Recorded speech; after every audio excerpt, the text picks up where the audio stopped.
अध्यक्ष महोदय, महत्वाचा आणि 1 मिनिटाचा विषय. अध्यक्ष महोदय, आमच्या सगळ्यांची मागणी आहे की हा जो प्रशांत कोरटकर आहे, कारण का भाषणामध्ये बोलत असताना महामानवांचा आदर केला पाहिजे असं तिथं गव्हर्नर साहेबांनी अध्यक्ष महोदय सांगितलं. तर मग आमचं म्हणणं आहे की हा प्रशांत कोरटकर कोण आहे? एवढा महत्वाचा माणूस कधीपासून झाला अध्यक्ष महोदय? म्हणजे छत्रपती शिवाजी महाराजांच्या विरोधात त्यांनी अतिशय खालच्या लेवलला जाऊन बोलले. छत्रपती संभाजी राजांच्या साठी अतिशय खालच्या लेवलला जाऊन तो माणूस बोलला आणि त्याला तिथं सिक्युरिटी दिली, पोलीस प्रोटेक्शन त्याच्या घराला दिलं. त्या पोलीस प्रोटेक्शनच्या मधून निघून तो मध्य प्रदेशमध्ये जातो. आता मध्य प्रदेशमध्ये भाजपचं सरकार, इथं सुद्धा भाजप आणि मित्र पक्षाचं सरकार. मग इथून एखादा फोन तुम्ही भाजपच्या मुख्यमंत्र्याला मध्य प्रदेशचा फोन करून त्या कोरटकरला पकडायला अध्यक्ष महोदय काय जातंय? तसंच तो राहुल सोलापूर कोण लागला, छत्रपती शिवाजी महाराजांच्या बद्दल काय काय नाही बोलला आणि 10 दिवसानंतर त्याला पुणे महानगरपालिकेमध्ये पद दिलं. अहो काय करतोय आपण? म्हणजे महामानवांच्या विरोधात बोललं तर तुम्ही त्यांना आवड करता, बक्षीस देता. ही प्रथा अध्यक्ष महोदय योग्य ठरणार नाही. मुख्यमंत्री आणि सगळे मंत्री हे आता छावा पिक्चर बघण्यासाठी गेलेले आहेत. ठीक आहे, सगळ्यांनी बघितला पाहिजे, आम्ही सुद्धा बघितलेला आहे. पण अध्यक्ष महोदय, आमचं एवढंच म्हणणं आहे की छावा पिक्चर बघत असताना छत्रपती संभाजी राजांच्या बद्दल हा प्रशांत कोरटकरच्या खालच्या लेवलला जाऊन बोलला असेल तर त्याला जेलमध्ये पुढच्या 2 दिवसामध्ये टाकलंच पाहिजे आणि त्या सोलापूरला सुद्धा टाकलंच पाहिजे अशी आमच्या सगळ्यांची मागणी आहे. अध्यक्ष महोदय, इतका मोठा माणूस आहे, सीबीआय आणि ईडी यांनी ज्या गाड्या त्या ठिकाणी अध्यक्ष महोदय ह्या ताब्यात घेतल्या होत्या, तो जो कोण काय त्याचं नाव मोठेवार 4000 कोटीचा घोटाळा केलाय, त्याच्या गाड्या ह्या ईडी आणि सीबीआय कडे होत्या. पण हे कोण वापरते अध्यक्ष महोदय? हा कोटेवार वापरतो. काय नाव आहे कोरटकर. मी इतकं मूर्खा माणूस आहे की त्याचं नाव सुद्धा आठवत नाही अध्यक्ष महोदय. आणि हा गाड्या तो वापरतो. मग आम्ही हा विषय मांडल्यानंतर आता सीबीआयने कुठेतरी ऍक्शन त्याच्यावर घेतली. आता सीबीआयने दिल्लीत राहून ऍक्शन घेतली, पण आपल्या राज्यामध्ये आपलं मंत्रालय त्या ठिकाणी ऍक्शन घेत नाही. त्यामुळे अध्यक्ष महोदय विनंती करतो मुख्यमंत्री आणि सर्व नेत्यांना की या कोरटकर आणि राहुल सोलापूरकर याच्यावर अध्यक्ष महोदय कारवाई झाली. काय झालं? काय चुकीची माहिती याच्यामध्ये? अध्यक्ष महोदय, काय चुकीची माहिती आहे? मंत्री महोदय, माननीय मुख्यमंत्री साहेब सातत्याने बोलतायत, कारवाई सुरू आहे. अहो, महाराजांना जाणता राजा बोलू नका हे कोणी म्हटलं हे पहिल्यांदा विचारा. हे मोठ्या शिवाजी महाराजांबद्दल मोठा प्रेम दाखवतायत ना. अध्यक्ष महोदय, यांचे नेते राहुल गांधी हे जयंतीच्या दिवशी बोलतायत काय श्रद्धांजली द्या आणि हे छत्रपती शिवरायांच्या बद्दल बोलणार का? हे आम्हाला शिकवणार? यांचे महाराव ज्ञानेश्वर महाराव आमच्या स्वामी समर्थांबद्दल उलटा बोलत असताना त्या ज्ञानेश्वर महारावाबद्दल बोलायचं नाही आणि हे आम्हाला शिकवणार? अध्यक्ष महोदय, यांना जरा सांगा की बाहेर जाऊन ज्ञान पाजवायला सांगा. आमचं सरकार, अध्यक्ष महोदय, आमचे सरकार योग्य पद्धतीने कारवाई करते. जो छत्रपती शिवाजी महाराजांबद्दल बोले त्याला आमचं सरकार सोडणार नाही. हे आमची भूमिका आहे. आम्हाला काय शिकवत आहे? जाणता राजा कोण म्हणू नये पहिला सांगा, विचारा.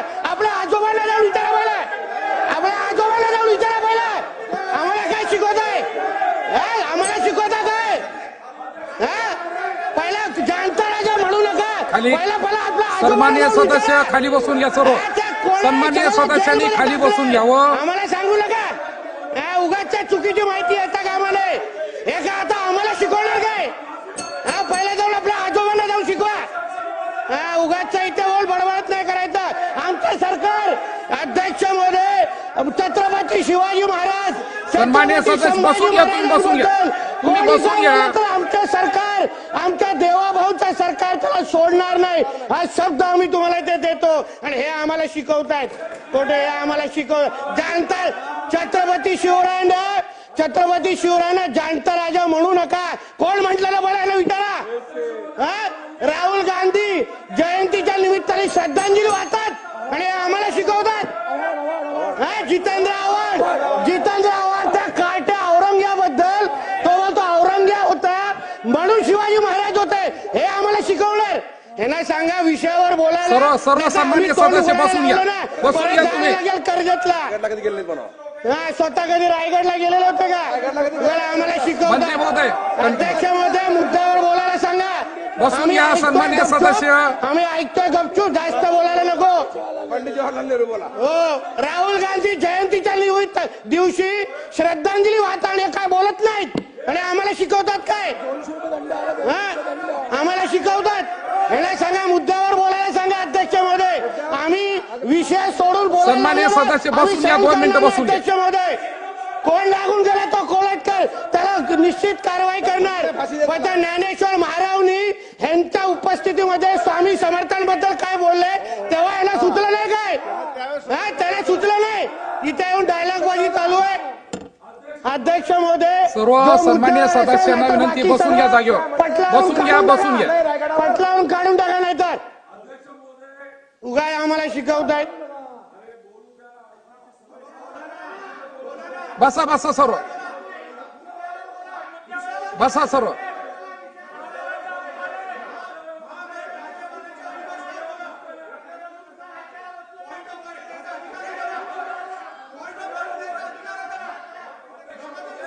बसा बसा सर्व.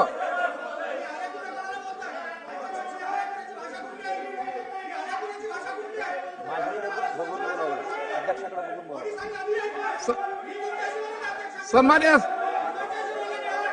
सदस्य सन्मान्य सदस्य इकडे पाहून बोला. अध्यक्ष इकडे महोदय, पाहून बोला, इकडे पाहून बोला. सन्मान्य अध्यक्ष सदस्य महोदय. बसा. अरे तुम्ही कोण सांगणार? इकडे इकडे पाहून बोला, इकडे पाहून बोला. अध्यक्ष महोदय, आमचे एवढंच बोलले. आम्हाला चला कन्क्लूड अध्यक्ष करा. महोदय गोंधळ घालून मुख्य विषयापासून आम्हाला दूर जायचं नाही. Conclude करा, सर. आम्हाला पर्सनली कुठेच काय गोष्टी घ्यायच्या नाही. अध्यक्ष महोदय, अख्ख्या महाराष्ट्राने हा जो प्रशांत कोरटकर ज्या पद्धतीने छत्रपती शिवाजी महाराज आणि छत्रपती संभाजीराजांबद्दल बोललाय, राहुल सोलापूरकर ज्या पद्धतीने बोललाय, अख्ख्या महाराष्ट्राने बघितलं. सन्माननीय सदस्य पर्सनली अनिल अध्यक्ष महोदय, या मांगुळकर. दोघांवर कारवाई झाली पाहिजे, एवढीच आमच्या सगळ्यांची मागणी आहे.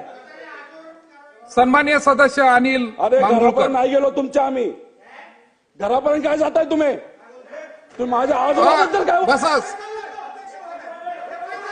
सन्मान्य सदस्य बसून घ्या. बसून घ्या, तुम्ही बसून घ्या.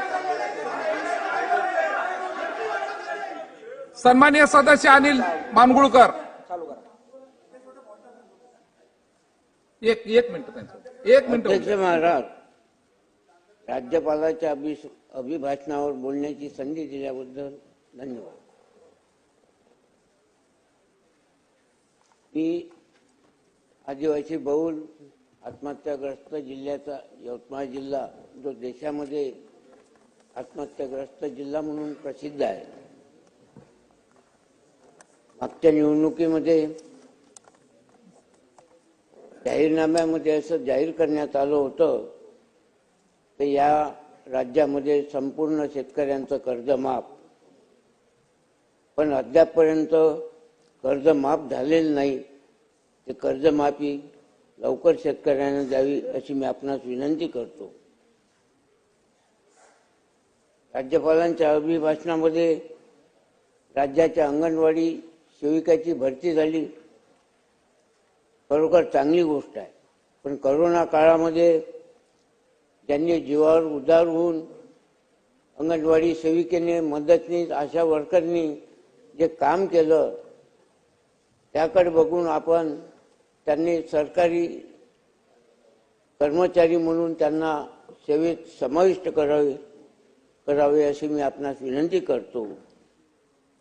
आमच्या यवतमाळ शहरामध्ये जे पोलीस वसाहत आहे ते अत्यंत जीर्ण झालेले आहे आणि त्या पोलीस वसाहतीसाठी आपण विशेष पॅकेज म्हणून जवळपास 50-60 कोटीचा तो खर्च आहे. हेडक्वार्टर सुद्धा मोडकळीस आलेला आहे. मी आपणास विनंती करतो की विशेष पॅकेज म्हणून तो आदिवासी यवतमाळ जिल्हा आहे त्यांना देण्यात यावं ही मी आपणास विनंती करतो. तसेच अतिवृष्टीमुळे आमच्या जिल्ह्यामध्ये खूप नासाडी झाली आहे.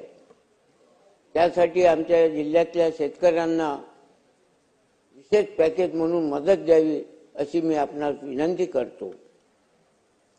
नुकतेच पूर्ण राज्यामध्ये आणि आमच्या यवतमाळ जिल्ह्यामध्ये सुद्धा